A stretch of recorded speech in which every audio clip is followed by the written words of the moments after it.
Hey guys, so I'm back with another video. As promised, I was going to discuss whether I thought tuning the car would be worth it, or what are the advantages, pros and cons of tuning your car, especially on this platform of the S55.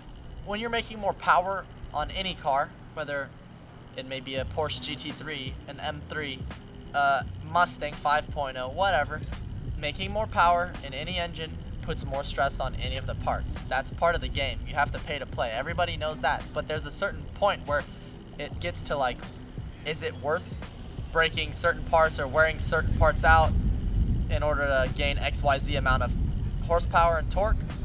Because obviously that's why there's some motors that are better for tuning versus not. For example, the R35 GTR handles the first 700-800 horsepower very well with no issues because the parts can handle the stress where necessary. So not every car is good for that much power. You know, if you take a BRZ and you boost it, you're putting a lot of pressure on certain parts that aren't meant to have that much pressure. So anyways, moral of the story is, would I tune my M3? Yes, I definitely would, especially given that it's twin turbo and the boost that you can get out of these stock turbos with this engine, with the dual clutch, it is insanely fun, and you get a really, really good amount of power given that it's a family sedan, you know? I want to say that with all my parts that I had, I was probably making around 500 at the wheels, give or take. I'm not sure if it was more or less than 500, but it was around that ballpark. It was definitely past the 400 wheel horsepower range, and we're closer to big boy numbers, as I would say. And I mean, it was fast. I was beating bolt-on cam 6th gen Camaros on E85. I was walking C6 Z06s, and I was hanging with C7 Z06s.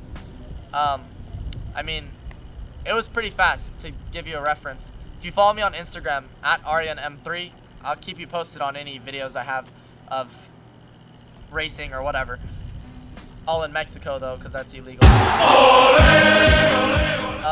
There's no such thing as a tune as good as a stock tune. Stock tune is always going to be the most reliable, the most predictable. The car is tuned from the factory to work properly with whatever components it's been given from the factory. Now that's why if we change components like exhaust or intakes, then it's necessary to retune. However, not, in my opinion, no aftermarket tune is the same reliability or quality as a OEM tune. But you sacrifice a little bit of that in order to get the gains, you know? The thing that worries me and that I want to inform everybody else about is that BMW is cracking down major on their warranty repair work. So if you have any like JB4 or tunes or anything from here on out, they're claiming that they're not gonna warranty it or warranty your car. So for example, tomorrow if you blow a turbo because you're running a JB4, then they're not gonna warranty it. That's kind of scary because I kind of understand where BMW is coming from too, don't get me wrong, but at the same time it's like, are you willing to gain an extra 80 horsepower and sacrifice costing a couple $1,000 turbo?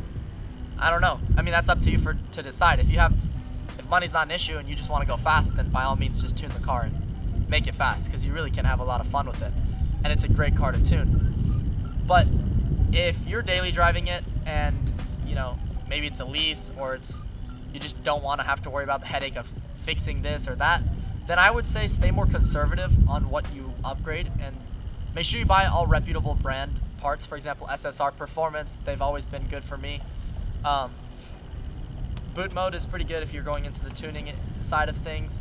And I also really like AWE Performance.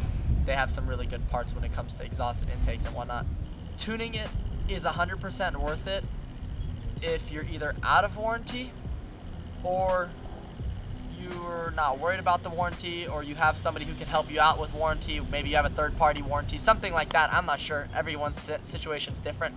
But if you're just the average guy who's daily driving the car and you just want a little bit more power, then I would say just be content with the power you have. Don't tune it, because if something does happen, it's going to be a headache that you don't want to deal with.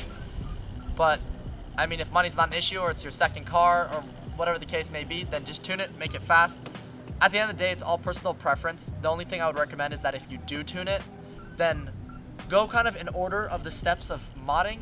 So I wouldn't say just go straight to upgraded turbos. I would say, you know, first you want to do your stage 1 tune, and then you want to go stage 2 with the downpipe, with the intakes, and then you want to maybe do an E30 mix after that and run E85 and tune it for that. And then at that point, if you still want more power, then upgrade turbos, you know?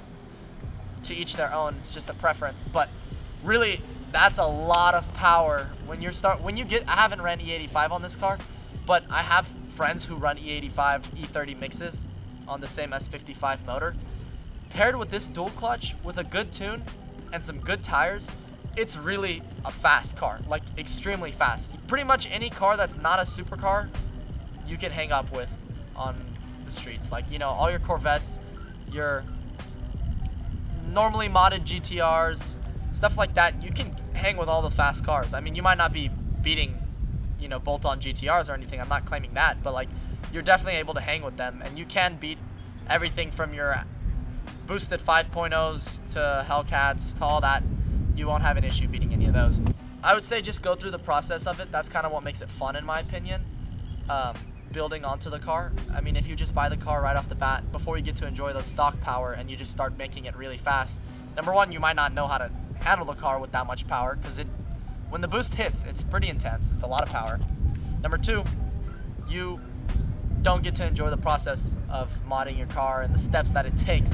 I've got a lot of buddies who, they do the same thing that I would just say, and they would get the car, and just because they can afford it, they're just going to throw turbos on it and make it really fast. And more power to you if you can. It's fun to, you know, maybe race a couple buddies on the stock turbos and go through the whole process of that, and then as you want to get faster, upgrade and whatnot. I also kind of partially believe don't replace it unless you break it, but at the same time I don't follow that rule entirely, because, you know, the modding bug gets to us and we just want to start putting parts on it. So another thing that I want to mention, going back to the crank hub issue, if you are going to plan on putting some power into the car, to be safe, I would buy a keyed crank hub, and I'm still considering doing that myself. Maximum PSI and Gintani, they sell this keyed crank hub, and apparently that 100% fixes the problem. However, the piece itself, I want to say, is $1,300 if I'm not mistaken, plus it's like a 20-hour labor job, so you have to get a shop to install it for you and tear your motor apart again. And I just had it all put back together, all with warranty and all with OEM specs, so I'm not going to touch it for now. If something happens down the road, we'll cross that bridge when we get to it. But besides that, if you do plan on putting some power into it, I would be safe and put a keyed crank hub so that you don't end up damaging the whole motor if something were to go wrong. Another thing I would say is definitely get some good tires. With this car being rear-wheel drive, the stock 285 Super Sports, it won't stick. When I had my mods on it and I was putting about 500 wheel, at 60 miles an hour you spin, especially if it's cold or wet at all. Like, it's dangerous to drive.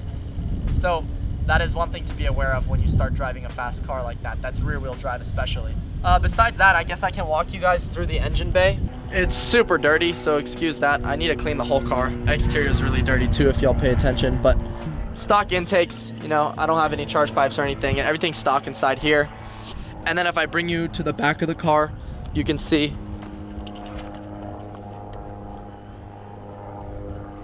stock exhaust tips again. So to conclude the video, I'm gonna say yes, tuning the car is worth it, given that you're fully aware of the consequences when it comes to warranty and breaking parts, but the gains that you will get from tuning it are really impressive and make the car a lot of fun. If you're just tracking the car, maybe you probably want to start with a stock power and get comfortable with that. If you're wanting to, you know, be straight line fast and stuff, then yeah, definitely tune it. I don't know, I'm gonna try and control myself and keep it stock, but I feel like we all tell ourselves that and it never lasts long, so we'll see what happens. For now, the car is 100% stock. I'm in college, so I'm kind of busy trying to go back and forth and put out videos and stuff. Maybe I'll do a video of installing the parts back on. I mean, let me know if you guys want to see that. Just make sure you follow me on Instagram at AryanM3 and give me your opinions in the comments. What you think? Do you think tuning is worth it? Do you think I should retune the car? Do you think I should not tune the car and just put cap back on it? What do you think? I mean, I think maybe the cat back just looks cool with the good looking tips in the back. Or should I just go straight to cosmetic mods and forget the power mods? Maybe do some carbon fiber lips and splitters, maybe some wheels, powder coat the brakes. I don't know, you guys tell me. Give me some inspiration and some creativity in the comments. Let me know. Hope you guys enjoyed the video. I'll see you in the next one.